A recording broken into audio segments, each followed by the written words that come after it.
મોરબી નજીક આવેલ ગોડાઉનની અંદર બ્રાન્ડેડ કંપનીના ડુપ્લિકેટ મટીરિયલને બેગમાં પેક કરીને વેચતા હોવાનું કૌભાંડ સામે આવ્યું છે અને હાલમાં 15.18 લાખના મુદ્દામાલ સાથે 2 શખ્સની ધરપકડ કરાઈ છે. મળતી વિગત પ્રમાણે અમદાવાદમાં રહેતા મલયભાઈ શાહ દ્વારા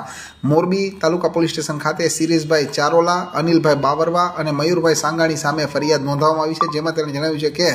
લાલપર ગામ પાસે આવેલ લાલપર ઇન્ડસ્ટ્રીયલ એસ્ટેટ 5માં આવેલ ABS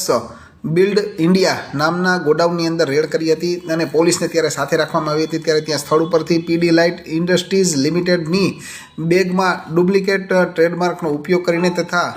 રો મટીરિયલ ભરીને તેનું બજારમાં વેચાણ કરવામાં આવતું હોવાનું સામે આવ્યું હતું. તેથી કરીને ભરેલી બેગો તથા ખાલી બેગ સહિતના કુલ મળીને 15.18 લાખથી વધુની કિંમતનો મુદ્દામાલ કબજે કર્યો હતો અને સ્થળ ઉપરથી